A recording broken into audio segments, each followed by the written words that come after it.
El Colegio de San Luis y el Programa de Estudios Políticos e Internacionales presentan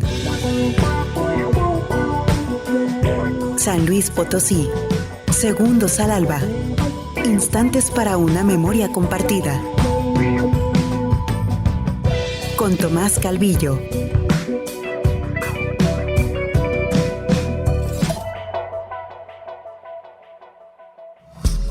Entrevista.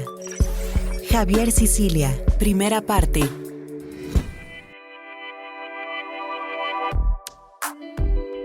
Javier Sicilia Sardaín, activista, poeta, ensayista, novelista y periodista mexicano.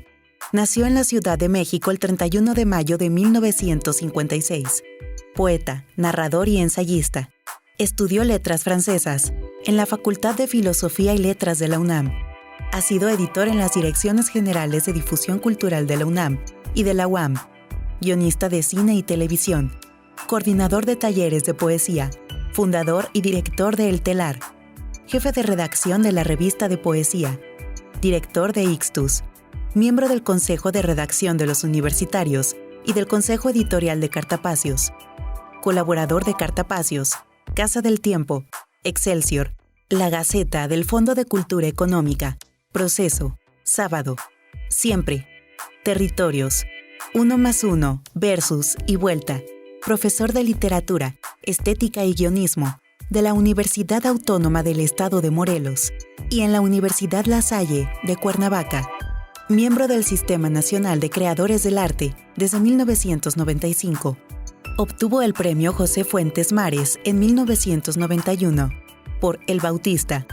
Obtuvo junto con Jorge González de León el Ariel para el Mejor Guión Cinematográfico por Goitia, Un Dios para sí mismo, dirigida por Diego López, y Premio Nacional de Poesía Aguascalientes 2009 por Tríptico del Desierto.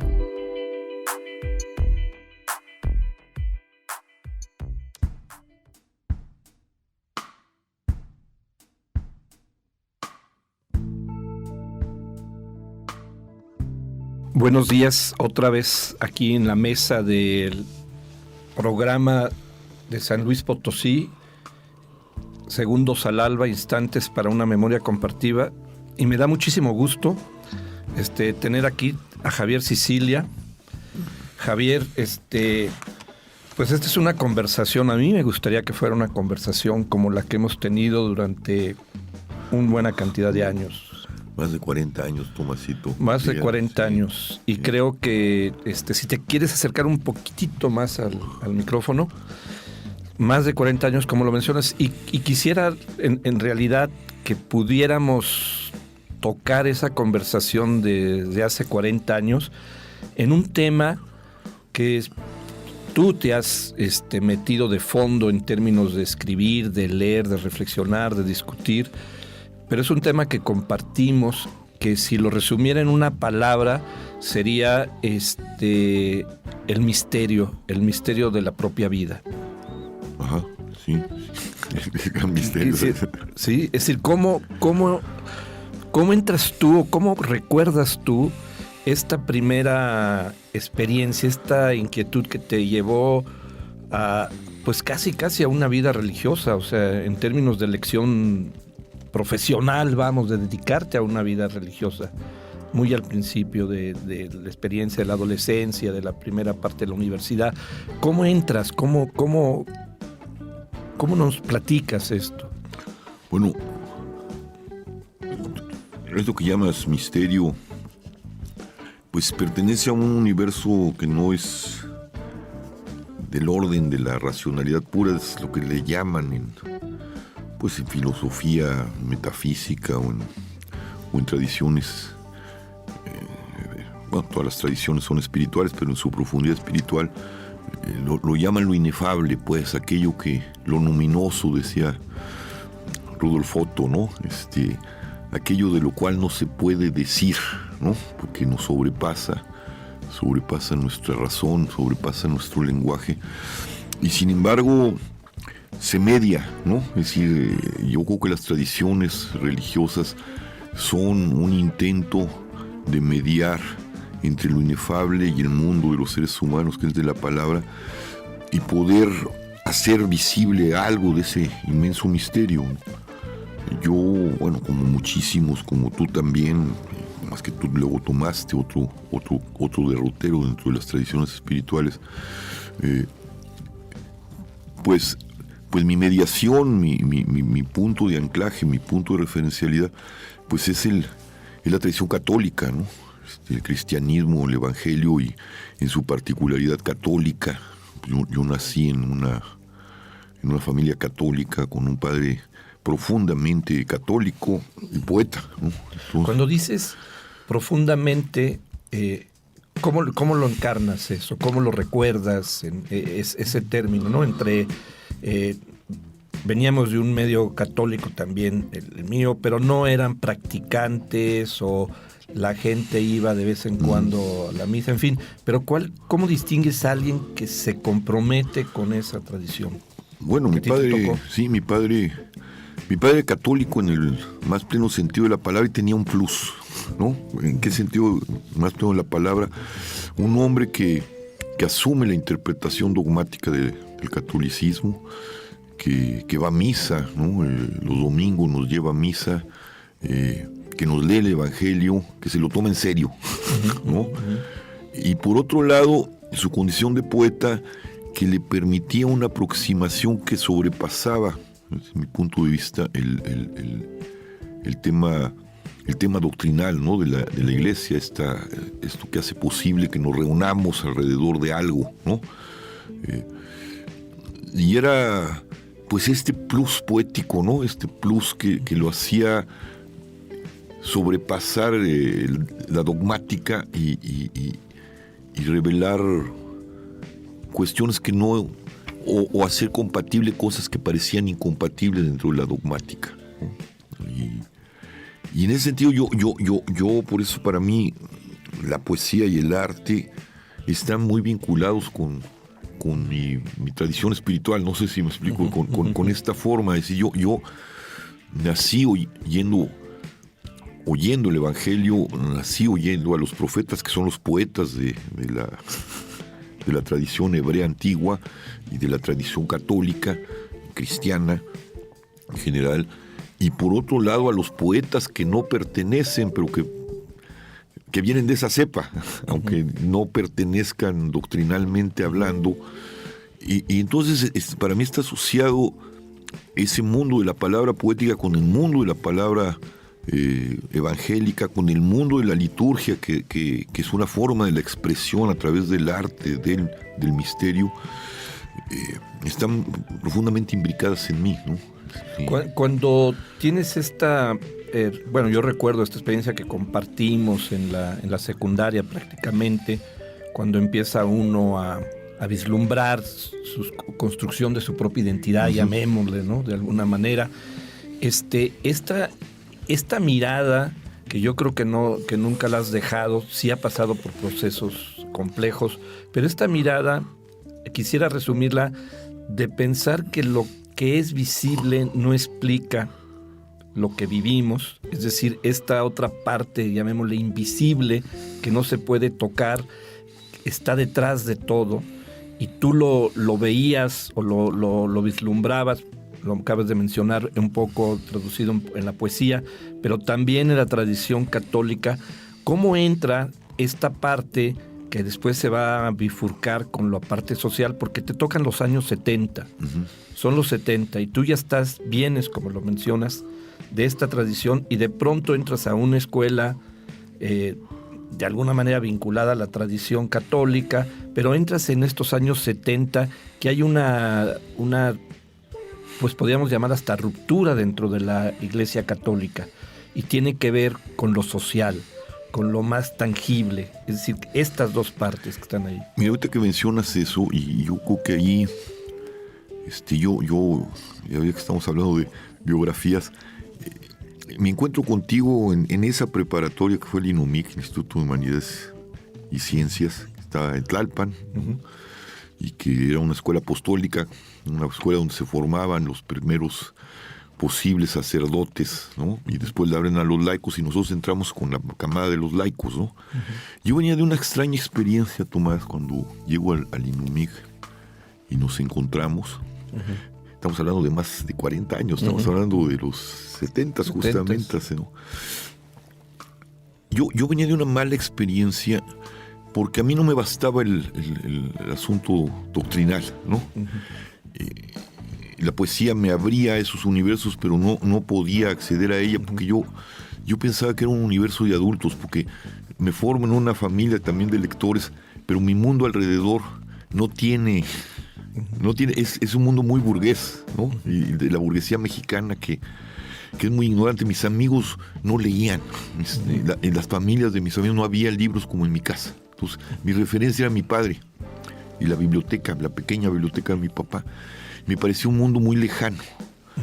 Pero yo en la búsqueda de entrar en estos universos, pues va uno buscando, yo todavía no tenía nada que ver con las tradiciones orientales, más que a través de cuestiones muy esotéricas por un tío, ¿no? Y de este esoterismo que se ponía, digamos, a la... Pues era comercial, como Lobsang Rampa, ¿te acuerdas de Lobsang Rampa y el tercer ojo y el cordón de plata y la chica, ¿no? Que mi padre también leía, curiosamente, ¿no? Y estaban ahí. Y luego tenía un tío muy, muy enclavado en la tradición del esoterismo, ¿no? Yo leí en esa biblioteca, conocí a Blavatsky, conocí a Gurdjieff, ¿no? A Ouspensky, que eran estas tradiciones muy herméticas, bien interesantes también, cuyo rostro más divulgador, digamos, es Rampa, ¿no? Y entonces yo buscando este otro espacio, tampoco me había metido con los místicos, ¿no? Más que como lecturas muy tangenciales, San Juan, la poesía de San Juan, pero no le había pegado a la... Y este era un punto de referencialidad. Y entonces yo armé, antes de entrar al instituto, al INUMIC, un grupo de oración muy extraño. Y ahí apareció un tipo que fue como una monstruosidad en mi vida, ¿no? Un cuate que apareció así súbitamente en mi vida. En la parroquia organizada. En la parroquia. De la Campestre. De la Campestre, y de allí pues, era mi hermana y otros. En la Ciudad de México. Ajá, en la Ciudad de México y otros muchachos, mi hermana y otros muchachos. Los viernes nos reuníamos a orar, independientemente del trabajo parroquial. Pero en una de esas apareció este muchacho en la parroquia. Cuate que venía de esa tradición esotérica y estudiaba psicología en la Ibero, que estaba entonces en la Campestre Churubusco, muy metido en cuestiones parapsicológicas, mayor que yo, que nosotros, y lo invité a la oración y se fue como controlando la oración, ¿no? Y entonces se apropió. Sí, y entonces empezó a hacer cosas muy extrañas, ¿no? En la meditación, porque nos lleva por un territorio de la meditación y unos rituales extraños. Yo no sé si nos metía droga, cabrón. Bueno, el asunto es que mi padre empezó a ver eso muy mal y tuvimos un desencuentro, mi papá y yo, muy fuerte, ¿no? Y yo seguía yo veía que me sentía mal. Y entonces recuerdo que un día yo no fui porque yo ya me estaba como distanciando, no me sentía bien, o sea, como que me descentré internamente. Y me acuerdo que regreso de Gandhi, que compré unos libritos, no sé, yo traía unos pósters, y no fui y entonces me hablan en la noche, tampoco fue este cuate, y me dicen, tu hermana está muy mal, vente. Entonces me voy corriendo, eran como las 8 de la noche, y me encuentro a mi hermana en un estado absolutamente ida, ¿no? En el suelo, absolutamente alienada. No la podía traer. Entonces busco a este cuate y bueno, y le dije, ¿sabes qué? Si no, es mi hermana, ¿no? Si no, yo te mato, cabrón. Total, la devolvió, ¿no? Mi hermana no quedó muy bien. Yo creo que muchos de sus problemas después de alcoholismo me vinieron de parte de esa experiencia. Y lo que yo creo que yo entré a un territorio muy infernal, o sea, estuve muy enfermo. Cuando yo entro al instituto vengo saliendo de esa experiencia feísima. Sí, porque se mueven muchas cosas. Muchas la cosas, pubertad, ¿no? la adolescencia. Una cosa, y te enfrentas a estos grandes manipuladores que de pronto hay, muy ¿no? peligrosos, ¿eh? Sí, porque te meten en zonas donde... Exactamente, sin conducción, sin nada. Sí. Y yo lo que necesitaba era un anclaje, Tomás, ¿no? Es decir, algo que me anclara sobre el misterio. Que te volviera a la tierra, ¿no? Y yo recuerdo, yo llegué, y yo recuerdo, bueno, tú me impresionabas mucho porque era algo que salía de mi mundo. Me acuerdo, te traes el pelo largo, traes una chamarra siempre una yompa, una chamarra de mezclilla, ¿no? Y entonces tú sentabas, porque siempre nos sentaban por orden alfabético, ¿no? Tú eres Calvillo, estabas en las primeras filas y yo estaba en las últimas. Éramos como estábamos en las antípodas, ¿no? Y tenías una virtud más. Eras muy buen jugador de fútbol, que a mí el fútbol siempre me gustó muchísimo, ¿no? Tú eres un centro delantero impresionante. Y me impresionaba mucho tu aspecto y tu capacidad de jugar fútbol. Pero lo que me impresionó es lo que me dio esta apertura a ese universo del anclaje, que tiene que ver con lo que, digo, después de largo paréntesis, con este encuentro con las cuestiones de los 70, ¿no? Que teníamos la clase de geografía. El geógrafo, no sé si lo recuerdas, era un hombre muy simpático, además con cierta cultura, con una cultura, y me introducía temas. Y me acuerdo que tú te levantas y lo contradices, una cosa que yo nunca había visto. Yo venía de una escuela muy tradicional de maristas. Y entonces se hacen de un, no sé si tú recuerdas ese momento, de un debate. Y tú dices una cosa que porque yo también vengo de una tradición católica muy de derecha, ¿no? El catolicismo, su anclaje más doctrinal está en la derecha, ¿no? Y tú le dices, no, la única salida, estoy recordando así de las tinieblas de la memoria. Y me acuerdo que le dices, no, ya la única salida es la guerrilla. Estaba en ese momento Lucio Cabañas y Genaro Vázquez. Me acuerdo, ¿no? ¿Cómo no? Y entonces el geógrafo católico se saca de onda y tiene una discusión. Y tú le das unos argumentos que vienen de la tradición de la izquierda que para mí, pues era el diablo. Bueno, no para mí, pero en mi mundo era en el ambiente son los comunistas, ¿no? Son gente que odia a Dios, son gente, ¿no? Pero me quedo muy asombrado y me empiezo a acercar a ti. Y me doy cuenta, y además estabas haciendo algo absolutamente inesperado en unos chavos de 14 años, una revista. ¿No? Ahí nos encontramos el grupo que hizo Opción. ¿No? Que recuerdo a Fabio Morábito, otro poeta. Bueno, está Eduardo Herrera, que ahora es un gran videasta, ¿no? Bueno, varias gentes. Ortiz Tirado, que también le pegaba al cine, varias gentes. Y tú nos convocaste alrededor de esta revista, ¿no? Yo para mí ahí es el momento, ¿no? Donde yo encuentro hilos que estaban sueltos, ¿no?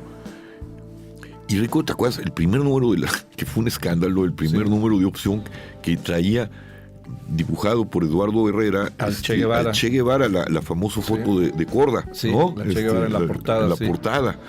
Que se armó un encuentro tremendo con las autoridades, los padres de familia, porque eran temas pues de la izquierda, puramente de la izquierda. Ahí, Y recuerdo que hay alguien que entiende muy bien eso, la doctrina, que viene de una tradición mucho más sólida que la mía dentro del catolicismo, que ya ha dialogado Felipe Ibáñez, que ahora es un prominente abogado, ¿no? Sí. Felipe Ibáñez, que viene de esa tradición y que está muy cerca de lo que viene siendo la doctrina social con los grandes cambios del Vaticano II y las líneas de la teología de la liberación. Y entonces, pues para no cerrar la revista, nos comprometemos a cambiarla, ¿te acuerdas? Y se la dedicamos a la teología de la liberación. A la iglesia. A la iglesia, ¿no? Y la portada fue peor. La portada fue peor porque un campanario desmoronado, derrumbándose, y de repente sale una cruz, y desde ahí sale el Espíritu Santo, una cosa muy extraña, y el campanario está cayéndose, ¿no? Es decir, como un intento de la renovación de la iglesia, ¿te acuerdas? Porque nos fue peor, ¿no? Fueron los dos únicos números que salieron Bueno, quiero decir que en ese momento yo empiezo a descubrir y me aterrizo, y empiezo a descubrir lo que es la teología. Pero te aterrizas, o sea, tempranamente. ¿A qué me refiero tempranamente? Porque no tienes tú, bueno, yo no lo veo, y lo digo pensando en el presente. O sea, entras, por un lado, esta tradición que le explicas bien, que viene de adentro, una búsqueda y una familia.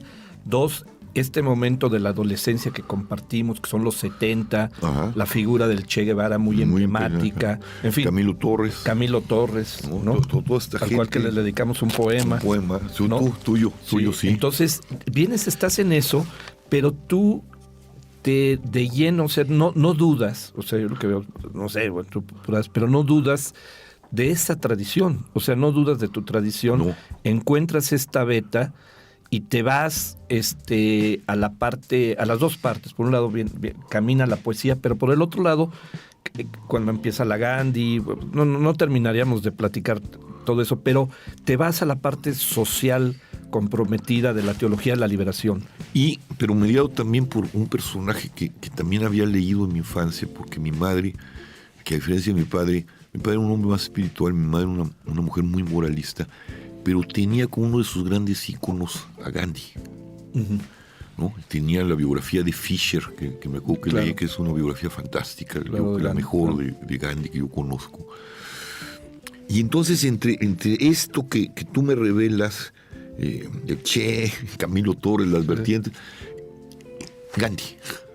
Gandhi como uno que está reflexionando aún más allá de las luchas sociales sobre Gandhi es un personaje que une lo político con lo espiritual, ¿no? Y que podía de una entrar manera racional, muy racional, muy entendible, ¿no? Entonces para mí era el otro camino, ¿no? Era la poesía, las luchas de la izquierda, ¿no? Y sobre todo la emergencia de esa teología de la liberación, pero mediada por Gandhi, ¿no? O sea, era una mezcla muy extraña que me servía para irme recomponiendo o entender cuál era mi relación con este misterio y las relaciones de ese misterio con respecto a esta vida a partir de mí, ¿no? De mi propia experiencia, ¿no? Y yo creo que apuntas ahí, conociendo este camino en parte, apuntas una cosa muy importante. Estamos hablando ahorita por los contextos, ¿no? Pensando, por ejemplo, los chavos de ahora, qué contextos tienen, cómo construyen su interpretación y su lectura de su vida y de la vida colectiva. Pero tú haces algo bien interesante porque, por un lado, no renuncias a esta vocación de la tradición católica buscando entras a la parte social, como lo dices, vas a entrar en contacto incluso con gente que estaba en la teología de la liberación, etcétera.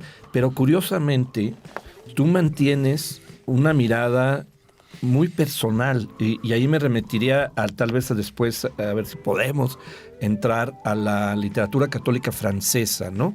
Estos personajes que tienen una dimensión social reflexiva sobre lo católico, pero que están más sobre el misterio de la persona, ¿sí? Y la libertad de la persona, etcétera, etcétera. Entonces, tú mantienes eso y te lleva, me adelanto un poquito, a ser prácticamente en esa generación que empieza a escribir a finales de los 70s, 80s, en México, poesía, te lleva en una cultura que está muy pregnada de marxismo, de toda esta vida, y eres prácticamente casi el único que asume en su literatura el ser católico e incluso escribir poesía y novela y prosa de temas que pueden ser del mundo católico. Y te ganas un lugar. Es decir, a mí lo que siempre me llamó mucho la atención es decir, frente a la mayoría de los escritores y de las revistas, pues eso lo verían como medio extraño, medio exótico, medio, ¿no? Una especie, porque además no eres un católico escritor que esté militando con la teología de la liberación, no. Tú agarras otro camino, que es al que vuelvo, ese camino de aquello que es invisible, que es misterio y que está más allá del posicionamiento social de una iglesia, ¿no? Esa parte, ¿de dónde está? ¿O dónde sientes? ¿Y cómo llegas a ubicarte ahí cuando trabajas en la Universidad Autónoma Metropolitana con Espinaza? Cuando empiezas todo esto, sí está Gandhi, están estas, la Lanza del Basto va a ser en otro momento, pero tú te posicionas ahí y te vuelves un escritor respetado, pues, por escritores que estaban en otra atmósfera cultural, que respetan tu literatura, que interactúan contigo, aunque no estén en tu credo y lo vean distante. Tú llegas a conocer, para que nos sigas platicando, a lo que tú le llamarías los católicos vergonzantes. Platícame un poco este proceso, porque nos va a llevar al tema de Concha, la larga, ¿no? Sí. Pero este tema, esa parte... Pues mira, son muchas vertientes, ¿no? A mí, es decir, algo que no encuentro y que la poesía me abre ese espacio. La poesía dice del misterio y sobrepasa a veces la doctrina, ¿no? No, generalmente la sobrepasa en cualquier tradición, ¿no? Es decir, pues, no en vano los profetas son un canon importante, que son los poetas, ¿no? En la tradición católica también, ¿no? Más allá de la interpretación doctrinal que se le da a los profetas, eran poetas, ¿no? Y dicen cosas muy extrañas, ¿no? La poesía es una apertura hacia allá, ¿no? Luego poetas, escritores que se meten a los vericuetos tremendos del alma, como Georges Bernanos, ¿no? Que, digamos, el Dostoyevsky católico, ¿no? Se mete sobre territorios que van hacia la... Y cómo esa forma de ser de Bernanos, que venía de la derecha, lo lleva y que lo hace simpatizar al principio con el franquismo. De hecho, se va a España. De repente se da cuenta que el franquismo es un horror, ¿no? Y se vuelve un detractor terrible sin pasarse a la izquierda, ¿no? Desde la propia experiencia espiritual, que lo va a empatar con su otra extrema, que viene de una tradición mucho más mística, porque nunca se vuelve ni católica ni es judía, que es Simone Weil, que ella está del otro bando y ve las atrocidades de la izquierda, y los dos coinciden, y dos seres que ideológicamente nunca iban a coincidir en su espacio espiritual, terminan por ser una crítica social tal. Bueno, estas gentes me forman mucho, ¿no? Y alguien que le da una... Porque pues no hay... El problema de la tradición católica es que se vuelve demasiado moral, no hay un camino espiritual. Entonces yo me encuentro, cuando tú empiezas a hacer yoga kundalini, y yo empiezo a acercarme ahí, pero después doy un giro porque me encuentro a alguien que hace un vínculo entre la tradición católica y los universos orientales, y ya se trata de puentear, que es Merton, con el Zen, y con el budismo Zen. Thomas Merton, claro. Thomas Merton, ¿no? Que para mí fue... y muy amigo, contemporáneo de Ernesto Cardenal, ¿no? El Cardenal siempre dice que fue discípulo de Merton, ¿no? De Merton. Eso lo saben poco. Lo saben poco, y él siempre presumió. Y de hecho Merton quería venirse a México cuando estaba cardenal, porque quería hacer un ermitorio, que terminó haciéndolo allá, ¿no? En Kentucky. Bueno, Merton para mí fue importantísimo, ¿no? Porque fue el primero que intenta un diálogo desde la tradición católica, desde mi tradición, la tradición de Merton, porque además era un monje trapense, con las experiencias espirituales de la tradición budista, sobre todo del Zen. Y empiezo a practicar Zen, ¿no? Y esto me abre a una interpretación distinta de la tradición. Claro. Sí. Y que tiene que ver con algo que tocas mucho en tus ensayos ya posteriores y hasta la fecha, y sigue siendo un tema de reflexión, que es el silencio. El silencio, sí. ¿No? Sí. Es decir, como el silencio como una experiencia necesaria para tratar de entender qué es esto de la vida espiritual, ¿no? Un poco. Y ahí entras tú en toda la discusión con la palabra, ¿no? Sí. Pero de alguna manera estos temas que te siguen persiguiendo, o que están en tu constante, tienen ahí esta primera experiencia, ¿no? Que van saliendo, que van surgiendo. Pero ¿cómo te inclinas? Yo recuerdo, ¿cómo te inclinas a que es un catolicismo que no es el catolicismo que heredamos nosotros en México, sino te mueves hacia otros ámbitos europeos, particularmente, bueno, yo veo mucho y vas a estudiar y tienes que explicar letras francesas, te mueves hacia el catolicismo y la tradición francesa. ¿Cómo aparece eso? ¿Qué recuerdas? ¿Por qué terminas estudiando letras francesas? Mira, la verdad es que ¿Fue accidental o no tenía nada que yo ver? salí después de una experiencia con los jesuitas y los teólogos de la liberación me acuerdo, en las comunidades que viví un año con Fabio. Fabio Moravito y Federico Gagiola. Vivimos un año en los cinturones de miseria trabajando en el Ajusco. En el Ajusco políticamente, bajo la luz de los jesuitas y la teología de la liberación. Pero a mí me dejaba la interpretación demasiado sociológica que tiene la teología de la liberación y demasiado dependiente del marxismo. Me dejaba con hambre del otro lado, no sé si me explico, ¿no? Había una dimensión de la que está amputada, que es espiritual, ¿no? Entonces, cuando yo salgo de allí, de esta experiencia, porque yo estudié ciencia política, como que necesitaba más armas, ¿no? De intelectuales para poder enfrentar problemáticas que venían desde allá, desde nuestro encuentro en la secundaria, ¿no? Pero me decepciona la ciencia política, sobre todo en esa universidad que estaba muy custodiada por el marxismo, ¿no? Era como otra iglesia, ¿no? Yo me acuerdo cuando me fui, le dije, Olmedo, me voy, y le dice, ¿pero por qué me dice? Y le digo, porque vengo huyendo de los católicos, pero ustedes son peores, ¿no? Pues son igual de dogmáticos, pero no tienen sentido de la trascendencia, ¿no? Entonces son demasiado inmanentes, ¿no? Y me fui, pero yo tenía que dar una carrera a mi papá. Y a mí yo lo que quería era leer y escribir. Entonces dije, ¿qué es la literatura? ¿Y cuál? Pues la literatura francesa, ¿en qué sentido? Eran los poetas. Claro, Rimbaud, Mallarmé. Estos poetas que se estaban metiendo en un territorio mucho más allá. No eran religiosos, ellos no estaban metidos. Pero Rimbaud es una respuesta, viene de esa tradición y de alguna forma se revela contra esa tradición, pero fue tu entrada al idioma francés, a la cultura francesa. Y porque mi padre también, en esta crianza, donde, volvemos al principio, donde la liturgia católica, el catolicismo, el evangelio está imbricado con los poetas que lee mi padre. Mi padre, de alguna forma, también influye en mí. Me enseña a Baudelaire. A los 15 años me regala Baudelaire. Uno de sus poetas favoritos era Verlaine, ¿no? El amigo y el luego amante de Valéry. Entonces, de alguna forma, esa forma de la literatura me abre a ese espacio que yo estaba buscando y que está mediado por la palabra, ¿no? Porque ahí tienes esas dos corrientes que influyen. Ahorita que lo dices, me viene a la memoria. Tú te fuiste más por ahí, ¿no? Tienes esto. Y la otra influencia de los otros poetas, pues son la generación del 27. La del 27. Que más bien ahí... que es más social, digamos, ¿no? Que es otra... Porque viven la guerra civil española, ¿no? Sí. En fin, bueno, en fin. Pero ahí tú derivas de alguna manera de la poesía, de estas poesías, después también a una tradición muy seria, filosófica, católica, francesa.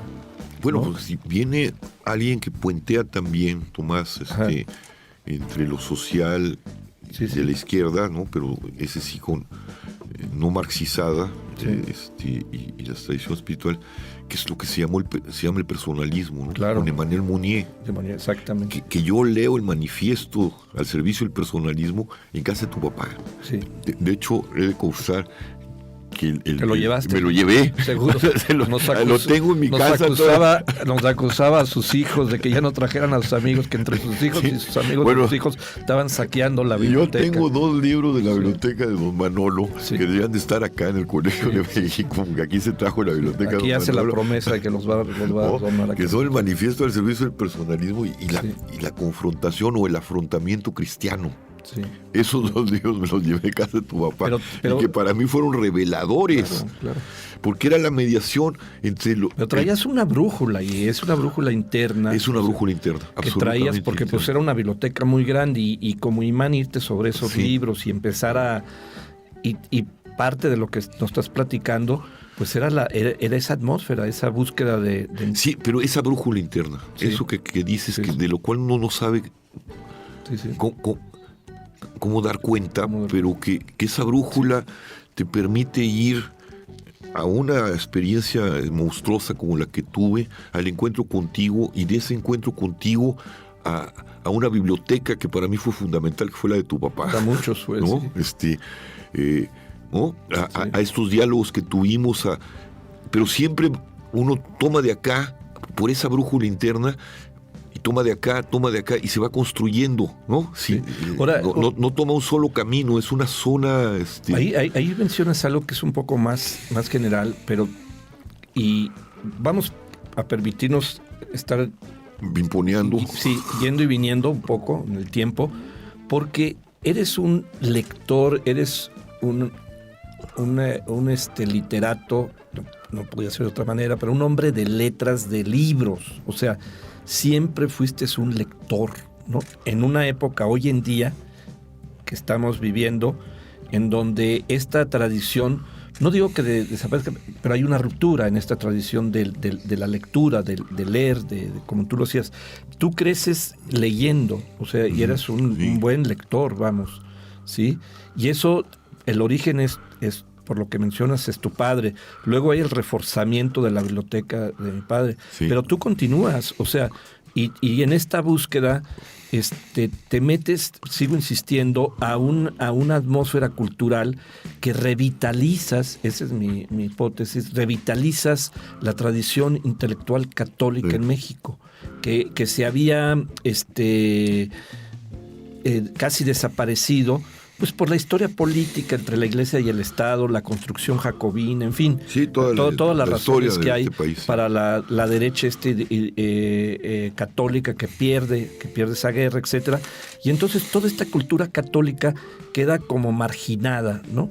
Y tú eres uno con otros pocos que retomas, la resucitas de alguna manera, la abres y abres a otros, empiezas a abrir a otros, pues estas reflexiones, ¿no? Porque tú tienes, por un lado, alumnos, digamos, de clase académica, pero tienes alumnos de camino, ¿sí? Sí. Y entonces abres a partir de estas lecturas que tú fuiste haciendo, y me interesa la parte de Francia porque fue muy importante. Muy importante, porque tal vez ahí, frente a España, se mantuvo viva una tradición católica intelectual crítica, abierta, más cerca de lo que tú nos mencionas, que es como el bagaje de la poesía, más cerca de esta capacidad de la poesía de la trascendencia. Sí, y pensadores bien como Mounier, como Bernanos, como Simone Weil, como Lanza del Vasto, que aunque era italiano, él claro, se asumió un francés, Jacques Maritain.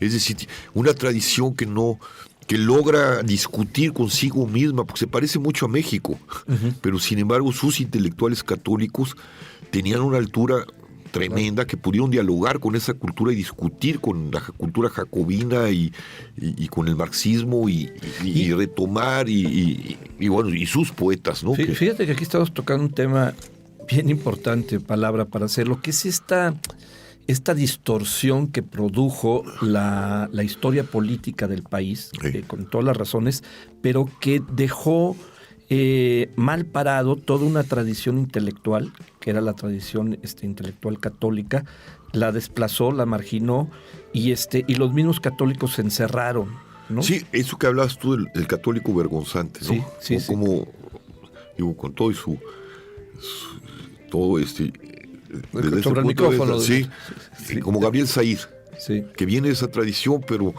no quiere hablar desde allí, ¿no? Sí, por lo menos no abiertamente. No abiertamente, ¿no? Tienes Paco Prieto sí habla. Prieto sí, tienes a Solares que se mete a su manera con el espiritismo, pero tenías al otro que era amigo tuyo, Vicente Leñero, que se hace el más serio en ese sentido, muy crítico dentro de la catolicidad, ¿no? Claro.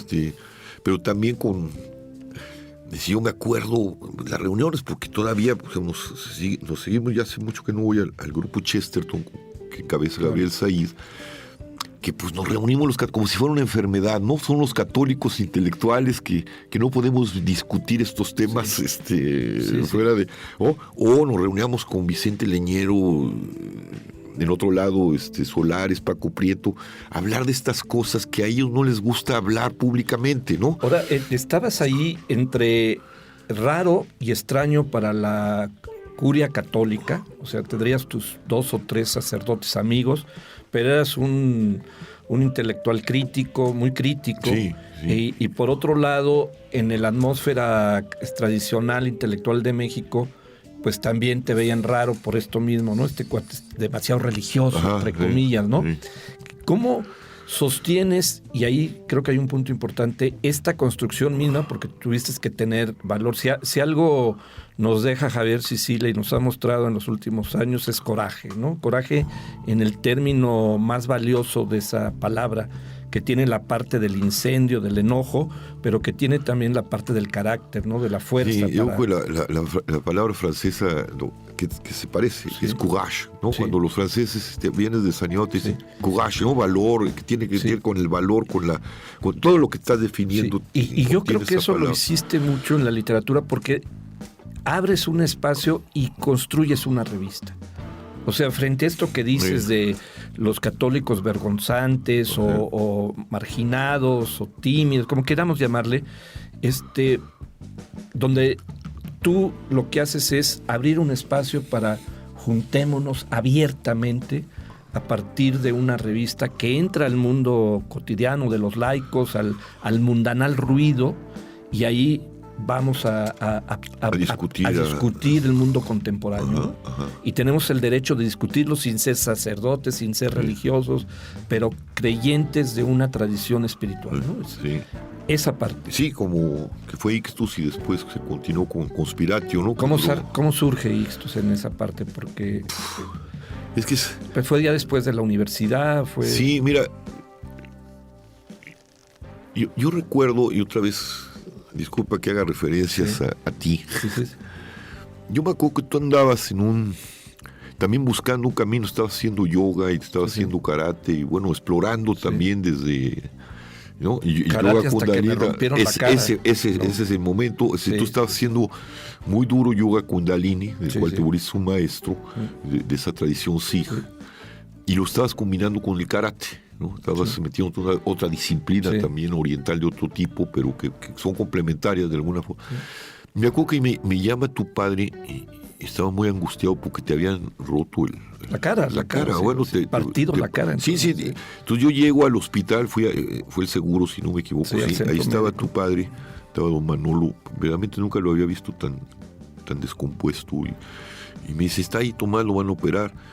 Y dice, ¿sabes qué? A lo mejor pierde el ojo porque te habían roto la órbita del ojo. Sí, ¿no? Una cosa espantosa. Y me acuerdo, entro a verte 5 minutos antes de que te lleven al quirófano. Sí. Traías la cara hecho un horror, cabrón. Sí. Y entonces me acuerdo que me dices, oye, ve a la librería del Sótano, que estaba en Insurgentes, no sé si todavía existe ahí, y vas a encontrar un pila de libros de un señor que se llama Lanza del Basto. Se llama Comentario del Evangelio. Ve y cómpralos, todo lo que tenga. Entonces me voy, mientras te metieran al quirófano, y me voy de allí. Ya no me voy a trabajar, me voy directo al sótano. Y evidentemente llego y me encuentro 10 libros, estaban así en la pila del Editorial Sur, 1955. O sea, el día que nací, el año que naciste tú, yo todavía no llegaba al mundo. Sí. El ojeo, estaban intonsos todavía, pues no se podían abrir, estaban... Y le digo, ¿cuánto cuesta? 5 pesos cada uno. Sí, estaban Entonces me llevé todos, ¿no? O sea, 100 pesos y te llevaba. Y me voy a ver, me regreso a ver cómo había salido la operación, había salido bien, y me llevo el libro, ¿no? Me dejó absolutamente deslumbrado, ¿no? Comentario de los Evangelios. El Comentario del Evangelio. Cuando ya te recuperas empezamos a hablar de ese tema y empezamos a hurgar la biblioteca de tu papá y encontramos el Judas y encontramos, tu papá tenía la obra de Lanza, ¿no? Sí. Eran muy pocos los que conocían a Lanza, tu papá, Alfonso Reyes, la Poniatowska, que por cierto, la Poniatowska lo conoció de chiquita, ¿no? Otra vez estaba hablando con ella. Eran nada más los que lo conocían y había quedado en las márgenes, pero y entonces nos interesaba mucho las comunidades, porque él fue discípulo de Gandhi, ¿no? Las comunidades. Yo no sé cómo diste tú. Con una revista de una vecina, y descubres dónde están. Y te traes una... Bueno, para no hacer la historia larga, yo me voy después con mi familia, después de que tú te fuiste. Y entonces yo regreso del Arca, pues diciendo, este tipo de pensamiento espiritual, gandiano, que tiene todas estas vertientes de las que hemos hablado, gran síntesis, necesita desde ahí discutir. Y me encuentro con Iván Illich en Cuernavaca, que es otro maestro que está dentro de esta línea, otro de los grandes marginales, y a Jean Robert, que es discípulo suyo. Y yo traía la idea desde que fundamos Opción, después otras revistas, lo que fue importante en Francia otra vez, que fue la revista Esprit, fundada por Emmanuel Mounier, que todavía existe, ¿no? O sea, ha tenido grandes directores, pero el fundador es el del personalismo, su origen era personalista. Y entonces yo dije, hay que hacer una revista como Esprit, pero de otra manera, con estas tradiciones, con gente como Lanza, como gente como Y tenías ya un grupo en Cuernavaca. Ya había un grupo que discutíamos y se reúne y decidimos sacar esta revista que tiene su sustrato en el catolicismo, pero que ha ido por varios, desde ahí con diálogos con todo mundo, ¿no? Y le pones Ixtus. Ixtus. ¿Qué significa Ixtus para la tradición? Fue un problema porque otra vez, no hacer una revista confesional, sobre todo. Claro que no sé. Esa es una discusión que teníamos, ¿no? Por esta tradición que no es la francesa, ¿no? Y entonces, Ixtus quiere decir Jesucristo, Hijo de Dios Salvador. Es el símbolo durante la persecución, la primera persecución al cristianismo, que es el pez, quiere decir pez, ¿no? Pero son las iniciales de Jesucristo, Hijo de Dios Salvador. El griego da ictus, que quiere decir pez. ¿No? Era como la que tras ella es símbolo de su pertenencia a esa tradición frente a una persecución, ¿no? Y el pez, tiene repercusiones poéticas y simbólicas muy importantes. Ahora, Ixtus es fue una revista importante. Sí, fue una revista, 64 números.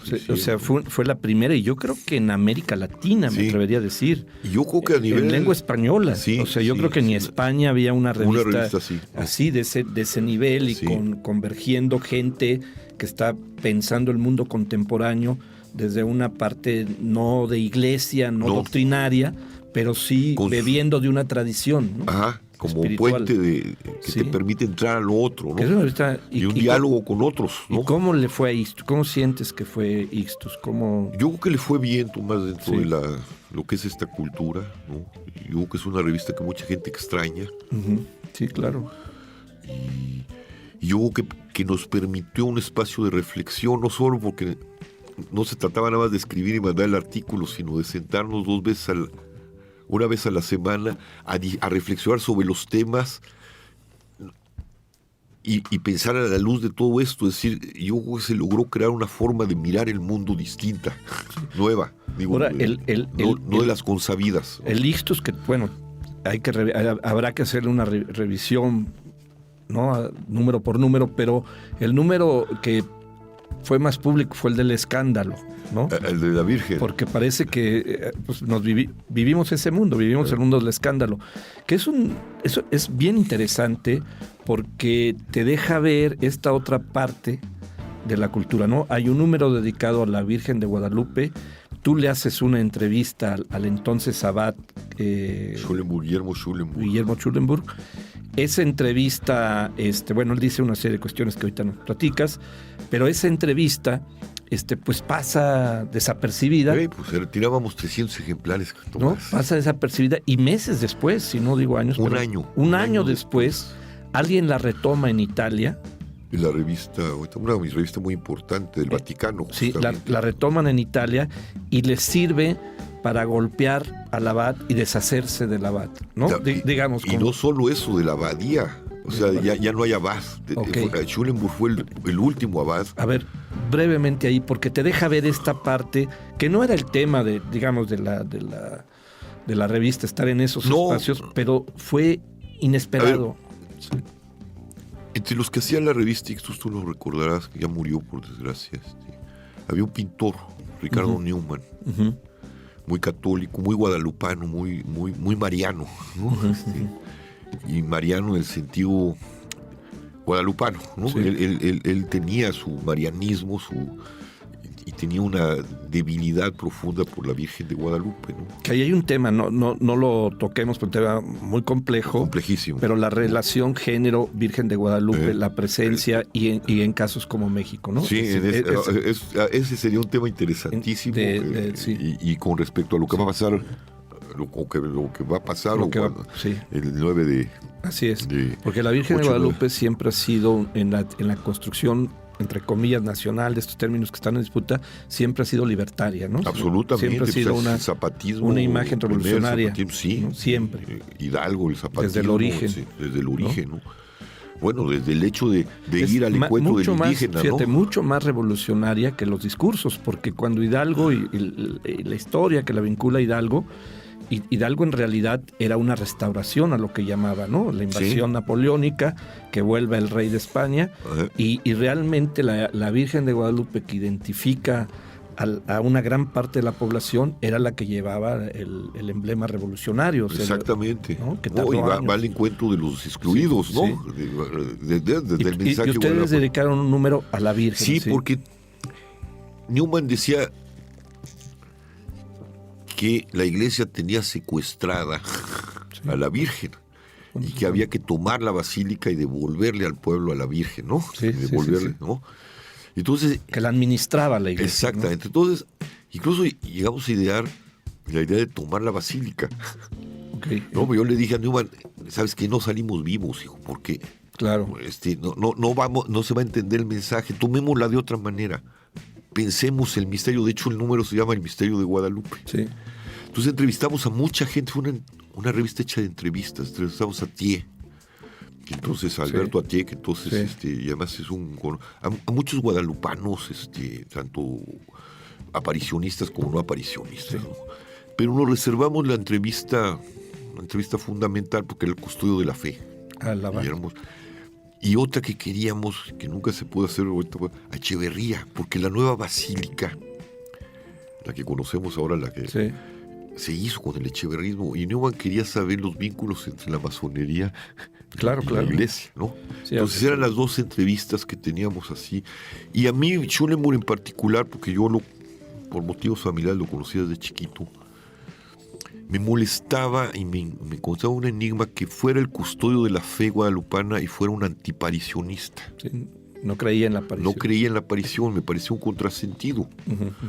¿No? Aunque estaba en su derecho, no es un dogma de fe, pero un custodio de alguien que custodia una fe que se basa en la aparición y el custodio de la fe se niega a la aparición, que fue el gran problema que lo llevó a ser el último abad, ¿no? A que Roma lo corriera, ¿no? Sí, pero eso tuvo, digamos, repercusiones. Su origen en esa entrevista. En esa entrevista, ¿no? Tú la haces esa entrevista. Con Newman. Vamos a verlo, nos las da por...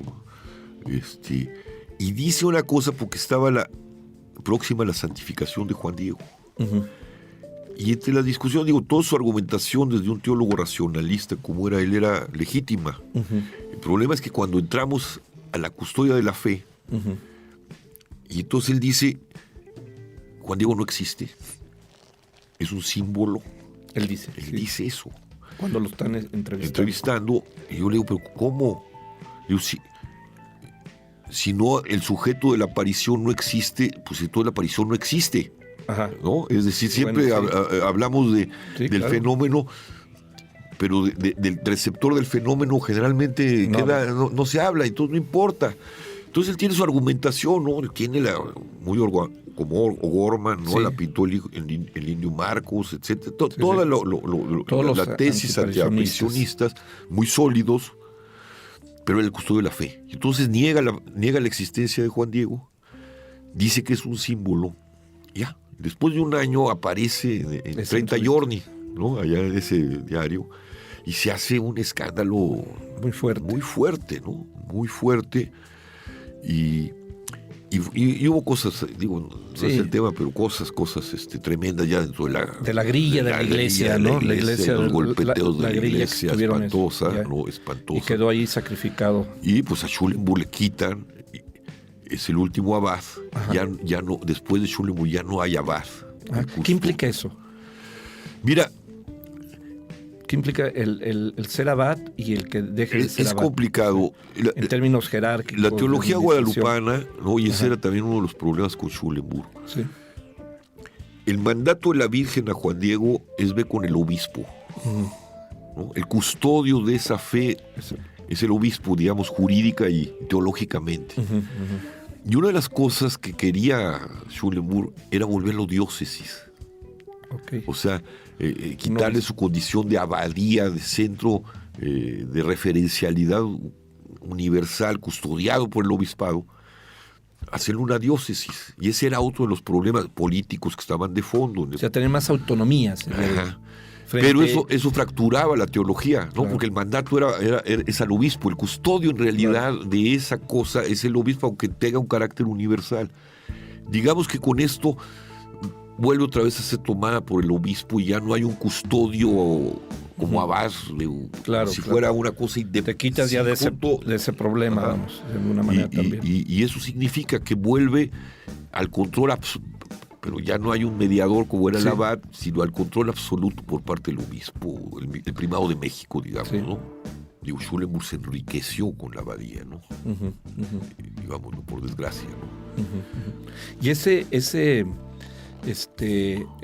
escándalo que pasó, golpea a la revista, le da más presencia. Le da más presencia. Le da más presencia, pero con cierto grupo también queda, ¿o no? No tiene un efecto. No tiene un efecto, se queda como una... Que no era su finalidad, por supuesto. No era su finalidad, pero logramos luego, a partir de eso, entra otra gente y logramos, por mucho tiempo, sacamos 10,000 ejemplares. O sea, ahí sí se dispara. Se dispara, ¿no? O sea, creo que eso la focaliza en grupos y lectores que... Y se empieza a interesar, digamos, un amplio sector católico del país que la miraba como una revista marginal de intelectuales, a ver quién los lee, estos filósofos. Y se vuelve más fuerte la revista, ¿no? Porque fuerte. Tiene más lectores, porque se vuelve un punto de referencia para ciertos grupos.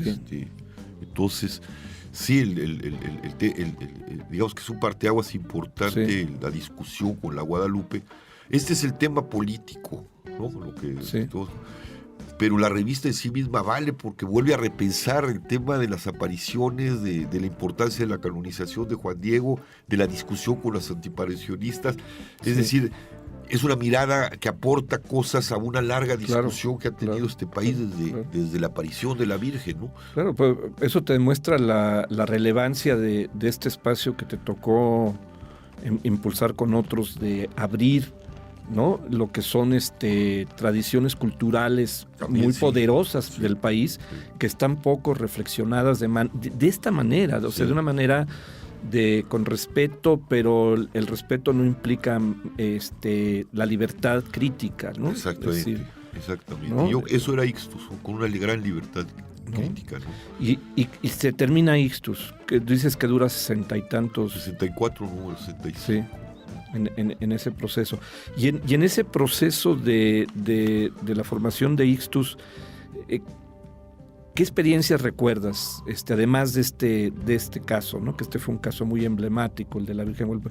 ¿Cuál otro número o cuál otra experiencia recuerdas de la revista que no esperaban, vínculos, o que los buscaron alguna vez del Vaticano? ¿Alguien? No, vínculos con gente un poco de esta tradición más libertaria dentro de tanto europeos como América Latina, ¿no? Se abrió. Se abrió un diálogo y se abrió a otros, es decir, permitió diálogo con marxistas, diálogo con liberales, es decir, era una revista que no excluía, sino que problematizaba y permitía dinamizar, como el caso de las reflexiones, porque estábamos mirando desde otro ángulo que había sido excluido y que no era dogmático, ni que venía de la tradición de la derecha, si se podía acercar sería un poco a la izquierda, pero tampoco estaba allí, ¿no? Estaba dentro de la mística, la espiritualidad, la reflexión, que a partir de una experiencia con el misterio y la cultura que tienes a tu alrededor, construye un discurso crítico, ¿no? Tú conoces, bueno, lo debes conocer, yo no conozco a fondo eso, pero el Ábside. Ábside, ¿no? Ese era también fue un momento importantísimo. Ese sería que son los 40, los más 40, o menos, 30, 40, sí. que ahí hay una revista que articula a la intelectualidad católica todavía, ¿no? Pero esto era una revista de esa intelectualidad que después se perdió, Sí, y que la izquierda, que es ignorante siempre, sí, que es la derecha. sí. Si la derecha no son Calderón, no son, Sí, no sí, son sí. Krause es un liberal, Calderón Sí. es un liberal. Sí, o sea, sí, sí. No, la tradición de la derecha se pierde con esta gente, ¿no? Sí. Es decir, y el cristianismo, y luego estos intelectuales refinados, ¿no? Sí. Que hicieron ábside, y ya no vuelve a haber derecha, ¿no? Para encontrar derecha hay que ir hasta a Francia, ¿no? Es decir, de donde se ¿Ábside trajeron. cuántos años duró, te acuerdas? No, duró No, mucho, yo no me acuerdo, pero- duró muchísimo. Pero 10 sí años. sería una genealogía, podríamos Sí, decir, sí, ¿no? podríamos venir de esa tradición, ¿Verdad? ¿no? Sería dándole una vuelta de tuerca, ¿no? La más cercana. Sí, en sí, medio hay un gran sí, vacío. Sí, en medio hay ¿No? un gran vacío.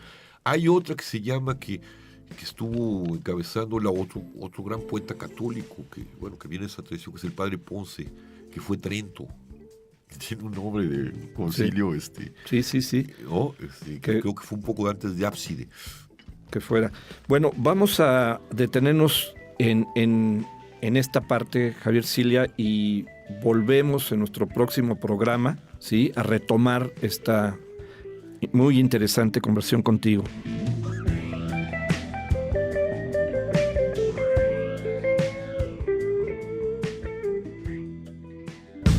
Gracias por escuchar San Luis Potosí, Segundos al Alba. Instantes para una memoria compartida. Con Tomás Calvillo.